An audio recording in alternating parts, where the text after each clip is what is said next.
Kembali kami ajak Anda untuk mendalami dialog kita bersama dengan ketiga narsum masing-masing paslon. Tapi saya mau kembali ke Bang Nara. Ini kan tadi Bang Habib sudah mengatakan bahwa hasil sudah ada. Terus bagaimana Bang Nara? Apa yang bisa dilakukan? Saya kasih contoh nih, ibaratnya ya, kalau dalam bahasa Islam itu kiasnya, ya, ibaratnya begini. Kemarin tahun 2022 itu ada lomba renang ya di Budapest. Ada namanya Justin Rees, senegara ya, ini orang Amerika, dengan namanya Hunter Armstrong. Oke. Justin Rees itu sebenarnya itu juara satu, maksudnya menyentuh finish. Tapi dibatalkan, karena apa? Dianggap curang, karena sebagian badannya itu tidak ada di udara. Renang itu kalau pas nyentuh finish itu harus di udara sebagian, nggak boleh nyelam. Oke. Lalu Armstrong dianggap menang, karena apa? Dia meskipun nomor 2, dia sempurna, badannya kelihatan separuh, nah, itu dianggap curang. Tapi ini sekarang teknologi. Setelah diteliti dengan kamera, dengan teknologi, dengan keker, oh ternyata sebagiannya 1 cm badannya di atas air, lalu dia dibatalin. Sepak bola gajah, contoh lain. Nggak perlu lagi soal angka berapa golnya, kalau ketahuan itu diatur, nah di situ ada perkara di situ. Pemilu juga sama, kayak gitu. Boleh saja menang secara angka, ya, oleh KPU diumumkan. Tapi kalau ada perkara, itu harus diusut. Oke. Jangan sampai menangnya itu karena kecurangan. Nah, perkaranya itu kan harus ada prosesnya begitu kan? Iya, Artinya betul. perkaranya itu dimulai dari ketika tidak terima dengan hasilnya atau pada sebelum hasil. Jadi lebih jelas gitu kemananya. Kalau ini kan pemilu nggak bisa dihentikan kan, sampai diumumkan oleh KPU kan. Maka setelah itu kan ada jalan lain. Bisa kalau di sini angket di DPR, kemudian di MK, 3 hari kita diberi waktu. Iya. Boleh, jadi masih ada tahapan seperti itu. Banyak negara kok yang pernah membatalkan pemilu gara-gara kecurangan. Tahun 2017 ya, itu Kenya. Tahun 2019 Bolivia. Tahun 2004 itu Malawi kalau nggak salah. Ada 4, 5, 6, baru saja 5 tahun terakhir. Ada 5 sampai 6 negara membatalkan pemilu gara-gara kecurangan. Jadi banyak contoh, jurisprudensinya banyak. Kita dengarkan. Apa sih buktinya yang kemudian nanti akan Oh nanti di dibawa ke MK dong, jangan sekarang. Masih rahasia ya? Iya rahasia loh. Oke, kita dengarkan Mbak Magdir. Pasti kita valid. Kira-kira dari tim sendiri sudah mempersiapkan bukti yang seperti apa sehingga bisa dibawa ke MK? Karena kan kalau misalnya apa sesuatu yang disengketakan itu harus ada bukti yang sangat clear gitu. Ya, kalau orang lain melihatnya memang ya dari apa yang disebut Habib tadi, undang-undang pemilu kita memang mengatakan bahwa yang dipersoalkan itu adalah selisih angka. Selisih angka. Nah, sementara kalau kita kembali ke Undang-Undang Dasar, ini adalah perselisihan pemilu, hasil pemilu. Kalau kita bicara tentang hasil, sebelum ada hasil ini ada proses. Nah, dalam proses ini ada kejahatan atau tidak? Kejahatan pemilu itu, ya, ini kan sesuatu yang seperti Nara tadi bilang, ini yang sudah digugat di mana-mana. Saya mau ambil satu contoh yang agak mudah dan ringan. Itu ketika 2016 di Austria, ya, pemilu itu dibatalkan karena ada perbedaan waktu di dalam memeriksa hasil. Semula disepakati pukul 9, tetapi itu dilakukan pukul 13. Kemudian begitu juga hal pengirimannya.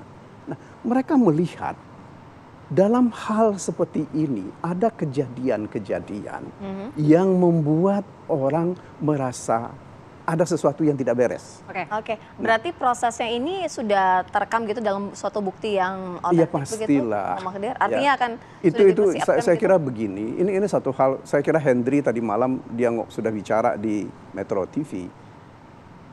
Paslon 3 itu akan meminta salah satu di antaranya adalah supaya ada diskualifikasi. Ya. Nah, diskualifikasi ini tentu kan kami punya argumen, punya alasan yang nanti akan disampaikan ke MK. Ya. Tapi sekali lagi, bagaimanapun juga kita ke MK ini adalah sebagai upaya kita menunjukkan bahwa kita ini adalah orang-orang beradab. Ya. Menyelesaikan persoalan dengan cara beradab. Oke. Ya. Meskipun apa yang kita alami selama ini ada kebiadaban. Ya. Kebiadaban ini kita selesaikan secara beradab. Jadi saya terus terang kalau Nara tadi mengatakan pemilu 2019 itu mahkamah kalkulator. Yang saya khawatir sekarang ini kita pakai SIPOA. Ya. Tambah parah tuh. Itu akan tambah parah lagi melakukan penghitungan. Oke. Jadi sehingga saya mau katakan begini, persoalan pemilu itu bukan hanya soal hitungan, Oke. tetapi adalah soal proses, ya. Dan apa yang terjadi dalam proses ini? Kalau saya tidak salah tadi Nara sudah menyebut Malawi. Di Malawi itu dibatalkan. Karena salah satu di antaranya banyak sekali perubahan angka dengan menggunakan tip X. Oke. Ya. Nah, begitu juga misalnya di Kenya. Karena begitu banyak aparat negara yang ikut cawe-cawe di dalam proses Oke, Bang pemilu. Habib. Nah, ini saya kira yang Habib kita mesti mungkin lihat. bisa Ya, tadi menanggapi. ada dibatalkan, didiskualifikasi begitu. Jadi gini, saya orang hukum ya, saya sangat menghindari penggunaan analogi. Membandingkan sesuatu yang tidak sebanding. Apalagi dengan berenang, apalagi dengan situasi di negara lain. Acuan kita dalam berhukum di Indonesia adalah peraturan perundang-undangan yang ada di Indonesia. Baik konstitusi maupun undang-undang pemilu dan aturan-aturan yang ada di bawahnya. Oke. Apa yang disebut-sebut misalnya persoalan pada proses, sebetulnya sudah kita antisipasi ketika kita merumuskan Undang-Undang Nomor 7 Tahun 2017. Itu undang-undang yang sangat sempurna menurut saya karena semua detail. Pelanggaran administrasi ada cara penyelesaiannya. Sengketa proses ada cara penyelesaiannya. PHPU ada cara penyelesaiannya. Dua yang pertama ini di Bawaslu. Jadi saya juga heran kenapa teman-teman nggak menggunakan Bawaslu sebagai instrumen secara maksimal menyelesaikan apa yang disebut sengketa proses. Misalnya tadi teman-teman bolak-balik yang selalu diputar adalah soal MK yang memungkinkan Gibran menjadi wapres, dianggap membuat cacat. Diatur di 469 bahwa terhadap produk KPU mengeluarkan SK yang dianggap cacat, para pihak berhak mengajukan keberatan yang namanya sengketa proses, pengajuan gugatan. Hal tersebut tidak dilakukan. Ya kan ya. Begitu juga berbagai pelanggaran administrasi yang diklaim, ya kan. Walaupun di sisi lain kami juga mengklaim banyak juga pelanggaran atau meminjam bahasa abang saya Bang Magdir kebiadaban. Banyak juga kebiadaban yang menjadikan kami sebagai korban. Ya. Itu penyelesaian memang bukan di MK. Jadi konstruksi kita bernegara berhukum itu sejak 2017 dibikin cukup sempurna menurut saya bahwa yang ribet, yang panjang dan banyak masalah haruslah diselesaikan sebelum pencoblosan. Sehingga ketika pencoblosan yang dipersoalkan ini memang soal hasil. Iya. Karena itulah MK menegaskan dalam putusannya, ya ini dicek nih, apakah sudah pernah dibuktikan dalam proses di Bawaslu atau belum perkara-perkara yang didalilkan. Oke. Kalau dulu kan soal DPT, DPK sudah pernah dipersoalkan belum? Belum. Kemudian apalagi persoalan macam-macam. Kalau kita kan ada sirekap dulu situng Baik. Oke. dipersoalkan. Baik. Sudah pernah dipersoalkan atau belum? Oke. Ya kan ya.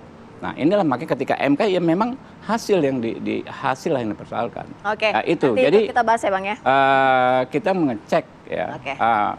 kamar-kamar penyelesaiannya di mana. Makanya Oke. bagi kami ketika kawan-kawan nggak ke Bawaslu, walaupun heran ya kami gembira juga dalam hati. Oke, Kenapa Bang kok Habib. nggak diselesaikannya di Bawaslu gitu. Iya. Sehingga kerja kita di MK menurut kami sih sekarang ya nggak terlalu berat. Baik. Oke, Insya Allah ya. nanti kita lanjutkan. Kenapa dari awal nggak ke ceritanya ya. Bawaslu? Iya. Mungkin nanti bisa dijawab usai jeda pemirsa. Tapi apa kabar Indonesia pagi harus jeda terlebih dahulu. Kami kembali sesaat lagi. Udah mau live nih.